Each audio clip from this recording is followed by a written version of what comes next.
Praise the Lord. ദൈവത്തിന്റെ അതിപരിശുദ്ധമായ നാമം വാഴ്ത്തപ്പെടുമാറാകട്ടെ. എസെക്കിയേൽ പ്രവചനം 39 അധ്യായം അതിന്റെ 29 വാക്യം.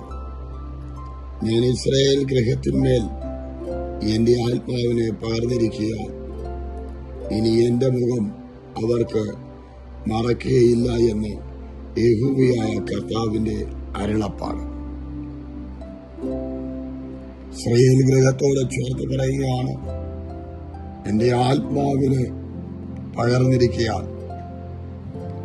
ലോകത്തിന് പകരുവാൻ കഴിയാത്തത്, മനുഷ്യർക്ക് പകരുവാൻ കഴിയാത്തത് പകർന്നവനായ കർത്താവ് പറയുകയാണ്.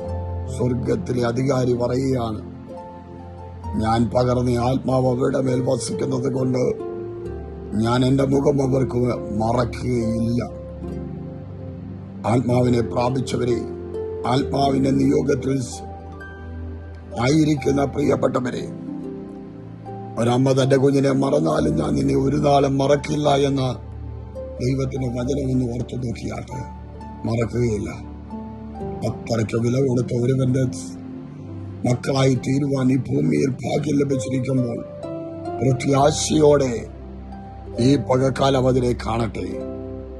അവന്റെ ആത്മാവ് എന്റെ മേലുള്ളത് കൊണ്ട് അവന്റെ മുഖം എനിക്ക് വേണ്ടി മറക്കുകയില്ല. എന്റെ കട്ടതകളിലും എന്റെ നിലവിളിക്കും മുഖം മറയ്ക്കാതെ എന്റെ നേരെ വരുന്ന ഒരുവനുണ്ട്. യാഗെന്നാകുന്നു അവന്റെ നാമം എന്ന് വിളിച്ചു പറയുവാൻ തക്കവണ്ണം ഈ പകൽക്കാലം ഒരുങ്ങട്ടെ. ഇല്ലാത്തതിനെ ഉളവാക്കിക്കൊണ്ട് പ്രത്യാശയോടെ മുന്നേറുവാൻ സർവശക്തനായ ദൈവം നമ്മെ ഏവരെയും അവിടുന്ന് സഹായിക്കുമാറാകട്ടെ. പ്രതീക്ഷയോടെ ആയിരിക്കാം. ദൈവകൃപ കൂടെ ഇരിക്കട്ടെ. ആമേൻ, ആമേൻ, ആമേൻ.